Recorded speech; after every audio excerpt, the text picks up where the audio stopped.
Hello বন্ধুরা, কেমন আছে সবাই? আশা করি সবাই ভালো আছে, আমিও ভালো আছি।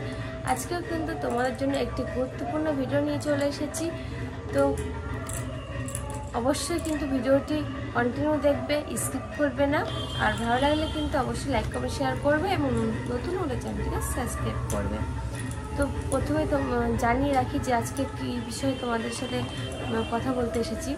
তো আজকে ভিডিওটি খুবই গুরুত্বপূর্ণ হতে চলেছে। যারা নতুন বাবা মা তাদের দিক থেকে কিন্তু এই ভিডিওটি খুবই কাজের, খুবই জানার বিষয়। যে তারা কিন্তু বুঝতে পারে না নতুন বাচ্চা হলে কিভাবে তাকে যত্ন নিতে হবে, মায়ের কীভাবে যত্ন নিতে হবে।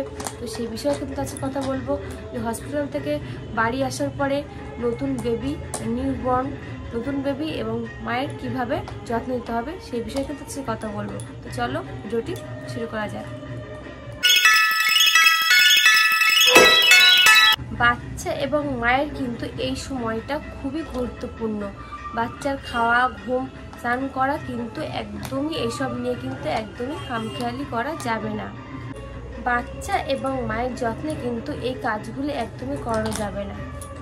প্রথমত বলে রাখি, বাচ্চাকে কিন্তু কারোর কাছে যখন দেবেন তাহলে কিন্তু বাচ্চাকে চেষ্টা করবেন যে কারোর কাছে না দেওয়ার।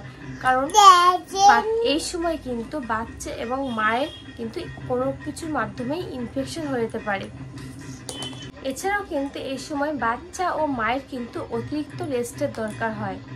তাই কিন্তু এই সময় বাচ্চা এবং বাচ্চার মায়ের কাছে কাউকে না আসতে দেওয়াই ভালো। আরেকটি কারণ হলো বাচ্চাকে কিন্তু একই সময় চান করাতে হবে। টাইম কিন্তু একবার 12টা, একবার 1টা, একবার 10টা এরকম করা যাবে না। একই টাইমে কিন্তু বাচ্চাকে চান করাতে হবে। এটা কিন্তু অবশ্যই খেয়াল রাখবেন। বাচ্চার গা কিন্তু শুষ্ক রাখবেন এবং বাচ্চার গায়ে কিন্তু এই সময় তেল মাখার কোনো প্রয়োজন নেই। প্রতিদিন চান করার ক্ষেত্রে যদি বাচ্চার না পড়ে তাহলে কিন্তু বাচ্চাকে ভালো করে গা মোছাতে হবে। বাচ্চার নাভির যত্নের ক্ষেত্রে কিন্তু প্রথমত বাচ্চার নাভিতে কিন্তু কোনো রকম তেল পাউডার দেওয়া যাবে না এবং বাচ্চার নাভি কিন্তু সবসময় শুকনো রাখবেন। নাভিতে কিন্তু কোনো রকম জল দেওয়া যাবে না। বাচ্চাকে যখন চান করাবেন তখন কিন্তু খেয়াল রাখতে হবে বাচ্চার নাভি যেন না ভিজে যায় এবং বাচ্চার নাভিতে কিন্তু কোনো রকম অ্যান্টিসেপটিক লিকুইড দেবেন না। 7 দিন পরে কিন্তু বাচ্চার নাভি পড়ে যায়, কোনো সময় কিন্তু একটু দেরিতেও পড়ে যায়। তা নিয়ে কিন্তু চিন্তা করার কোনো দরকার নেই। একটা বিষয় কিন্তু আপনাদের খেয়াল রাখতে হবে, বাচ্চার নাভি যদি খুব বেশি দেরি করে এবং নাভির ওখান থেকে যদি রক্ত বেরোয় তাহলে কিন্তু অবশ্যই ডাক্তারের পরামর্শ নেবেন। এবার আসি মায়ের যত্নের কথা।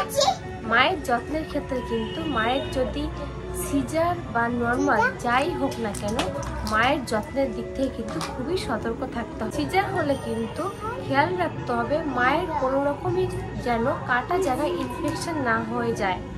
সেই কারণে কিন্তু খুব পরিষ্কার পরিচ্ছন্ন মাকে রাখতে হবে। মায়ের খাওয়া দাওয়ার দিক থেকেও কিন্তু খুবই লক্ষ্য রাখা উচিত। কারণ এই সময় কিন্তু বাচ্চা সম্পূর্ণ মায়ের ব্রেস্ট ফিডিং করে। তাই বাচ্চার জন্য কিন্তু মাকে সম্পূর্ণ হেলদি খাবার রাখতে হবে, মাকে হেলদি রাখতে হবে এবং পুষ্টি জাতীয় জিনিস মাকে বেশি করে খাওয়াতে হবে।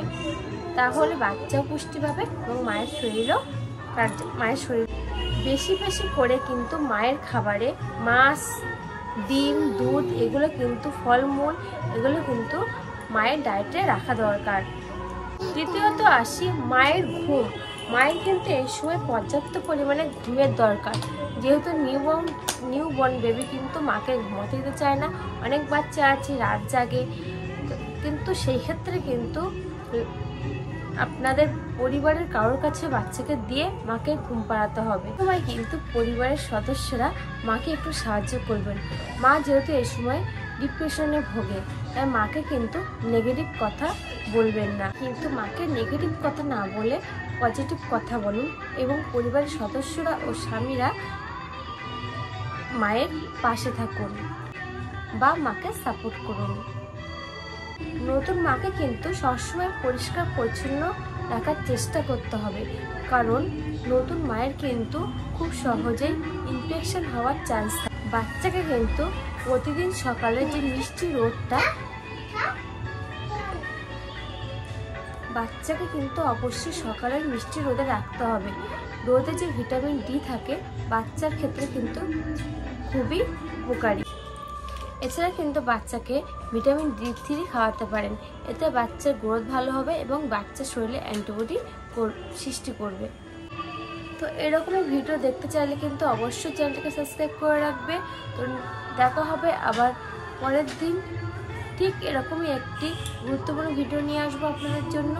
তো নমস্কার।